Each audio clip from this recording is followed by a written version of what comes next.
Andhra Pradesh volunteer association రాష్ట్ర కార్యదర్శి ఏదైతే కూటమి ప్రభుత్వం అధికారంలోకి రాకముందు వాలంటీర్ వ్యవస్థకి ఇచ్చిన హామీలు ఉన్నాయో వాటిలో భాగంగా చట్టబద్ధత, అదేవిధంగా 10,000 రూపాయల జీతాన్ని పెంచిస్తారని అధికారంలోకి వచ్చాక ఏరు దాటినాక తెప్ప తగలేసే విధంగా ఇప్పుడున్న ఈ కూటమి ప్రభుత్వం వ్యవహరిస్తూ ఉంది.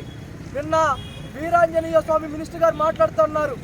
మాట్లాడే ముందు గతంలో మీరు ఎన్నికల హామీల్లో పెట్టే ముందు ఈ జీవోలు లేవని, అసలు ఈ రిక్రూట్మెంట్ తీసుకోవటం లేదని తెలియకుండానే ఎన్నికల హామీల్లో 40 ఏళ్ల అనుభవం ఉన్న చంద్రబాబు గారు చెప్పారా, లేదా డిప్యూటీ సీఎం పవన్ కళ్యాణ్ గారు తెలియకుండానే చెప్పారా?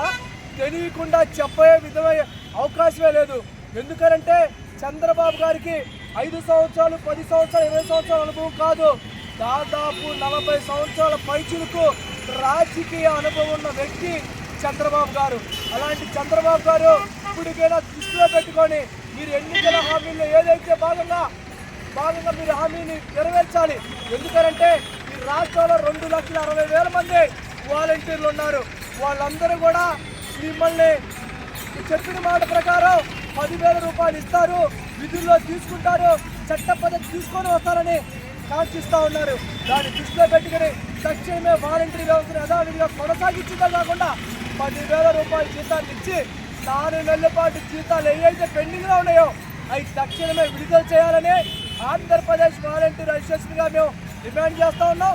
లేని పక్షంలో తక్షణమే మేము మరిన్ని ఆందోళన చేస్తామని డిమాండ్ చేస్తూ ఉన్నాం. నిన్న మాట్లాడుతూ చట్టసభలో వీరాంజనేయ స్వామి గారు మాట్లాడుతూ ఉన్నారు. గతంలో అసలు ఈ చట్టాలు అనేవి గత ప్రభుత్వంలోనే వీళ్ళ జీవోలు లేవు, గత గవర్నమెంట్ వీళ్ళు అసలు విధుల్లోనే తీసుకోలేదు, మేము పొరపాటు పడ్డాము, ఇప్పుడు ఎట్లా చేయాలో అర్థం కావట్లేదు మాకు మా గవర్నమెంట్కి అని చెప్తా ఉన్నారు.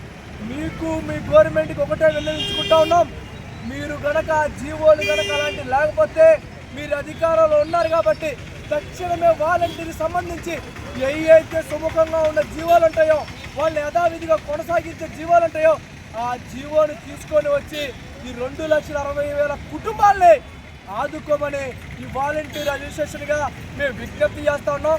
లేని పక్షంలో భవిష్యత్తులో అసెంబ్లీని ముట్టడించడంలో కూడా ఈ 2,60,000 మంది కూడా పాల్గొంటారని డిమాండ్ చేస్తా ఉన్నాం.